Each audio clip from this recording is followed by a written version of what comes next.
Good afternoon, and thank you for joining us for today's virtual media briefing about COVID-19 in London and Middlesex County. We're glad to have you along with us. Also happy to be joined this afternoon by the Mayor of London, Ed Holder, and the Middlesex-London Health Unit's Medical Officer of Health, Dr. Chris Mackie. Welcome to the media in attendance this afternoon as well. Thank you for joining us. And as always, for your questions for Dr. Mackie or Mayor Holder, just click on the text bubble with the question mark in it here on Microsoft Teams. And if you could indicate your name as well as your media outlet and who your question is for. And finally, a welcome to those who are tuning in this afternoon on Rogers Television or the Rogers Facebook page or YouTube channel, listeners on Global News Radio 980 CFPL, and those who are watching on the CTV London website. Let's get to our opening remarks, and we'll start today with Mayor Ed Holder. Mayor Holder. Well, thanks, Dan, and good afternoon, everyone. First, I'd like to acknowledge that today is Child Care Worker and Early Childhood Educator Appreciation Day. As we know, these folks make a monstrously huge difference in the lives of our young kids and their families every day. Ours is a stronger community because of the crucial work that they continue to do throughout the pandemic. So I feel it's important to express how tremendously grateful we are for their contributions. I wish them a happy Child Care Worker and Early Childhood Educator Appreciation Day. So where the pandemic is concerned, by all metrics, we have reason to be optimistic both where we are now and where things are headed. Case counts, hospitalization, those in London Middlesex remain relatively low and manageable. And many of our favorite pastimes and social activities have returned to near normal. And our economy is ramping up every day. Look, 15 straight months of positive net new employment, a record for any city in Canada. That speaks to the confidence that business is showing here in London and Middlesex. Every day we're continuing to see people roll up their sleeves to get vaccinated, including many who are choosing to get their very first shot, and we salute them. As I said before, momentum is clearly on the side of truth and science. Some can say what they will, but vaccination numbers don't lie. And those numbers are increasing every day. And of course, tomorrow, businesses will have the option to use the provincial government's new QR code as proof of vaccination. And if you haven't already, I'd encourage you to get yours right away. I know some folks have had difficulty registering over the weekend, or in some cases, the website was slow.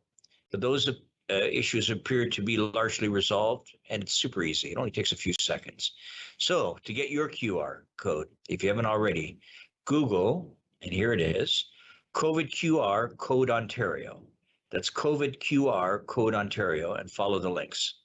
Lastly, while we don't know when exactly the vaccine will also be made available to 5 to 11-year-olds, we know the appropriate data has been submitted to Health Canada, and we're expecting a decision, I would imagine, in the near future. And once the rollout begins for that cohort, given the incredible uptake we've seen locally from the 12 to 17-year age group, I'm quite optimistic that this will be a real game changer in what we all hope is a much safer and more enjoyable winter, especially compared to what we've endured last year. And I think to keep it safer and more enjoyable, by the way, it's not a bad idea to book your flu shot today. So that's all for me. Over to you, Dr. Mackie. Thanks very much, Mr. Mayor. So I'm going to jump right to our numbers today. We did have 20 new cases reported on our dashboard, and unfortunately we had a new death. It's an important death. This is a 70-year-old man, a man in his 70s. The issue here was that this is someone who's eligible for a third dose because of a suppressed immune system, but had not yet had that third dose. And you know, it's a really important reminder that for those in those high-risk groups that we know based on research have a lower immune response to the vaccines, a third dose is very important, and it's important to get that third dose now, especially as we will likely be opening third doses to much larger groups soon and then vaccinating the children soon as well. Anyone who's in that immune suppression group, whether it's medication or disease or for any reason, please do check the healthunit.com website, check if you're eligible, and get down to one of our clinics to get your third dose. So that's the main point I wanted to make today, Dan. We did get the vaccination numbers on Tuesday morning, And according to our local calculations, we're now over 88% first doses, which is tremendous, and over 84% second doses. So that campaign continues, which is just wonderful to see. And looking forward to the next stages where we can open up to children and others. Thank you very much, Dr. Mackie. Thank you, Mayor Holder. We do have several questions in the queue, and we'll get to those in a moment. Just a reminder again for the members of the media who are joining us this afternoon, if you're new, to submit a question, click on the text bubble with the question mark in it, indicating your name and your media outlet and who your question is for. And I will suggest that you not wait, because as we get through the questions, they do go fairly quickly. All right, let's go to the first question. Dr. Mackie, this one is for you. It's from Jennifer Beeman at the London Free Press. Dr. Mackie, we're coming up on 2 weeks from Thanksgiving, and there's no major case spike. Is this an example of how vaccines are blunting the fourth wave? Definitely. You know, vaccines are making such a difference right now. We still can go the wrong direction if we make mistakes, but the vaccines are really helping. We also saw a lot of people choosing to celebrate with family and friends outdoors over the Thanksgiving weekend. That was very helpful. And we know that being outdoors is incredibly protective as well. And if you're outdoors and vaccinated, then that's a pretty safe situation for gathering. Thank you very much. Let's go to the next question. It's a follow-up from Jennifer Beeman. And this is related to, and we have had questions from the media since yesterday about a report going to the Board of Health tonight about a new methamphetamine surveillance system being launched by the Health Unit. And Jennifer Beeman would like to know, Dr. Mackie, would the Health Unit consider a similar dashboard for opioid-related harms in the London area?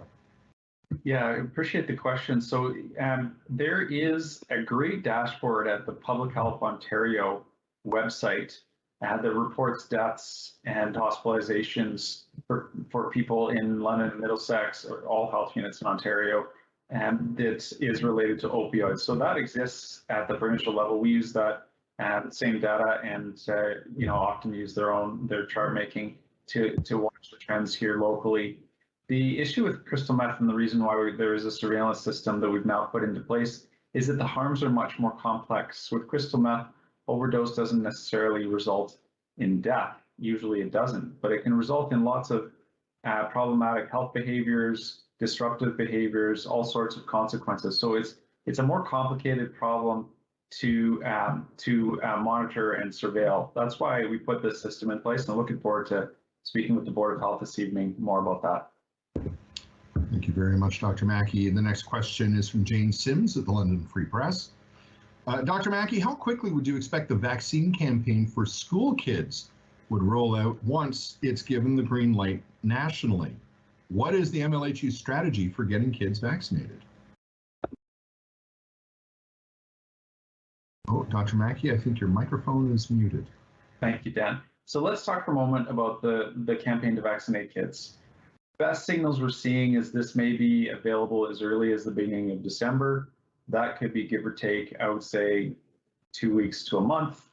The campaign locally will have something in the range of 35,000 kids eligible between ages 5 and 11. And the plan is fairly similar to the first few waves. So we will have large mass vaccination clinics open at the Agriplex and Mount Bridges out in the Strathroy-Caradoc area. We will have pharmacy partners lining up to make sure that they can offer a vaccine as well. For our mass clinics that are currently walking, we'll be going back to an appointment-based system just because of the volume. It won't be possible to have everybody show up on day one as everyone I'm sure would want. So we'll have to spread those out. So people will use the covidvaccinelm.ca website to book their appointments.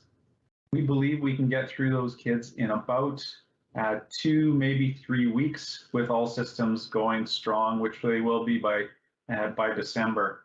And so, it'll be a 2-dose regimen again for kids. So there'll be 2 or 3 weeks in December, 2 or 3 weeks in January, and then all those catch-up campaigns with the mobile clinics, school clinics, and that sort of thing, to make sure that for those for whom access is an issue, we can reduce barriers as much as possible. There's obviously discussions about whether primary care, family doctors, etc., are able to help with that campaign. I mean, we are more than open to that. A lot of the primary care providers right now are saying that that is too complex or otherwise doesn't fit with their model. So we're not expecting that arm of the campaign to be as active with the 5 to 11-year-olds as some of those clinics have been with the older age groups.